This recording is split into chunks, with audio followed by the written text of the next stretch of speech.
The morning on the farm began with the roosters crowing, as it always did. The sun was slowly rising above the horizon, coloring the sky with delicate hues. Anna, in simple work clothes, was already tending to her chores. She moved confidently, her every movement honed by years of working the land. Next to her, John, her father, was leisurely adjusting the fence of the corral. His hands, covered with wrinkles and scars, remembered much. They exchanged brief but warm glances, full of love and understanding. Breakfast was simple: fresh bread, milk, eggs. There was silence at the table, broken only by the quiet clatter of spoons and the crackling of wood in the stove. This was their world, small and cozy, away from the bustle of big cities. During the day they worked in the fields, under the scorching sun, their faces pensive but full of inner peace. In the evening, after a hearty dinner, they would sit on the porch, watching the sun set over the horizon. The tranquility of the place was almost palpable. It permeated every cell of their bodies. But even in that silence, there was something that hung in the air, like a premonition of a storm, subtle but still tangible. It was like the silence before the storm, a silence that would soon be shattered. Their measured lives, rooted in the land, seemed unshakable, but only for the time being. And somewhere in the back of their minds, each of them, perhaps vaguely, felt it. And in this idyll, in this calm, lurked a contrast that would soon be revealed in all its ferocity. Tension ripened invisibly, like a seed ready to sprout at the most unexpected moment. Night descended on the farm like a heavy veil. An old pickup truck, rusted to the bone, rolled up to the house like a predator stalking its prey. 4 men tumbled out of it, their silhouettes distorted by shadows, seeming even rougher and more menacing. Their voices, full of self-assurance, cut through the night's silence. "Easy money, boys," one wheezed, spitting on the ground. "Farmers, what can you take from 'em?" the other echoed, clutching the handle of a pistol in his hand. They didn't know they were wrong. Deeply wrong. Their plan was as simple as a punch: break in, intimidate, take what they could, and disappear into the darkness. They kicked down the door like uninvited guests, and chaos reigned in the house. John, the old man they had taken by surprise, tried to say something, but their rude shouts drowned out everything. "Where's the money, old man? Don't play with us!" They prowled around the room like wolves, looking for easy gain. At this moment, in the shed, which smelled of wood and metal, Anna was checking out tools. The sounds coming from inside the house made her freeze. At first it was just noise, but then her father's scream, full of pain and fear. A wave of anxiety rose in her chest, growing into an icy rage. It wasn't just a threat. It was an invasion of her world, of her life. The peaceful life she'd spent so long building had collided with brutality. The tension was building like a storm cloud. Anna knew she had to act. She felt something long forgotten, something dangerous awakening inside her. She realized that the tranquility they had so carelessly disturbed would turn into a nightmare. What would she do in response? The question echoed in the silence of the night. Her father's cry, shrill and full of terror, like an icy knife, pierced the silence of the barn. At the same second, as if awakened from sleep, Anna dismissed all doubt. There was no time for fear, only a sharp, animal reaction. Flashes of the past flashed in her eyes, sand dunes, glowing white-hot, and her, very young, in camouflage, blending into the landscape. The sniper rifle in her hands was like an extension of her body, every movement honed to automaticity. She remembered every lesson, every fall, every victory. She remembered the endless training sessions, when sweat poured into her eyes and her hands trembled with fatigue.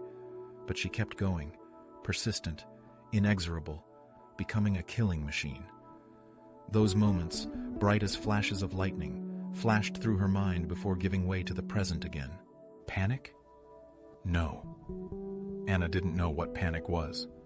Her body acted on instinct, obeying the skills she'd learned over the years. She's not a farmer, she's a soldier.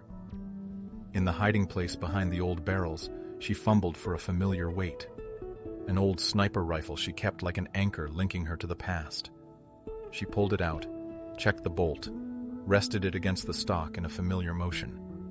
The mechanism clicked like an exhalation, and the echo of the sound sobered her. This wasn't just a farm now, it was a battlefield. She stared at the yard, at the house, at the shadows creeping along the walls. Her gaze slid, searching for hiding places, firing points, weak spots. She took her time, like a predator stalking prey. Thoughts swarmed in her head, clear as commands. Remain calm, analyze, utilize the terrain. She remembered every bump, every depression in her land.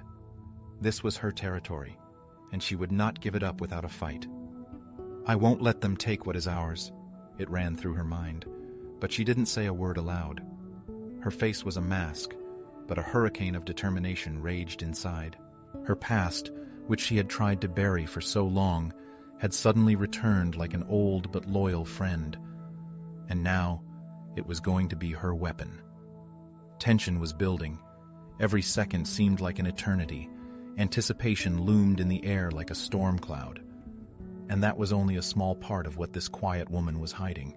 Chaos reigned in the house, but for Anna, it became a battlefield. Her body, remembering the training of the Green Berets, acted on automatic. The first attacker, cocky and insolent, had no time to realize what had happened when his foot caught in a noose cleverly disguised among the old tools. The rumble of the fallen body was the first chord in a symphony of retribution. The second, still dazed, tried to raise his weapon, but a rifle shot, like a roll of thunder, silenced him. The bullet did not kill, only pierced his shoulder, incapacitating him. Anna, with a cold glint in her eyes, approached, hovering over the wounded man. Who sent you? Speak now. Her voice was steady, but there was a sense of steel in it. The tension thickened with every word she said, with every movement. She gave them no time to think, no chance for resistance. Every step she took was measured, every action precise. Her gaze read not just determination, but the fury of a mother protecting her loved ones. The fear they had brought to her doorstep was now reflected in their own eyes. But this fight was only part of a bigger picture, and there was still room for questions that needed answers. There was one left. The ringleader. He stared at the scattered bodies of his men, and it was not fear, but an angry realization in his eyes. He had underestimated this woman, this farmer's daughter. Now he realized she was more than just a victim. Anna, she moved like a shadow, using every angle, every object, as if the battlefield was an extension of her body. She fired accurately, quickly, giving him no time to pause. Each bullet was like a jab, a reminder of her past. Her father, John, he was beside her, covered by Anna, and in his eyes now read not only concern but pride. The fight was messy, unadorned, like a brawl between two cornered animals. Short shouts, full of rage and despair, echoed through the courtyard. You think I'm going to give up? Growled the ringleader, trying to catch his breath. No, Anna replied calmly, her voice as steady as a knife blade. She moved closer, step by step, until she had him cornered in an old barn. He was unarmed, his eyes were throwing lightning bolts, but that was the end of it. Anna didn't kill him. She took his gun, leaving him standing there, disarmed and defeated. She knew there were things more important than revenge. There was law and justice. His wrongs must be punished, but not by her hands. The tension that hung in the air finally began to subside, but something remained unspoken, not fully understood. Sirens ripped through the night's silence as police cars filled the farmyard. Flickering lights glided over the mangled pickup truck, now lying lifelessly on its side, and the figures being led out of the house in handcuffs. Anna and John sat on the porch, shoulder to shoulder. Their faces were smeared with dirt, and their clothes showed signs of struggle. but there was a look of relief mixed with quiet pride in their eyes. Anna no longer hid her gaze, no longer tried to hide who she was. Her past, like a dark curtain, had finally lifted, revealing the true power she had hidden for so long. John looked at his daughter, and in his gaze was not only gratitude for her saving them, but a deep understanding that grew into fatherly pride. You've always been so strong," he whispered, his voice shaking from the experience. Anna only squeezed his hand tighter, and there were more words in that simple gesture than could be spoken aloud. They had survived a night that could be their last, and now they were bound even more tightly than before. Appearances can be deceiving, but at a critical moment, it is the inner core that becomes the deciding factor. Their strength of spirit and love for their family is what helped them persevere through the night. And although justice is served, the story does not end here. It only opens up new facts.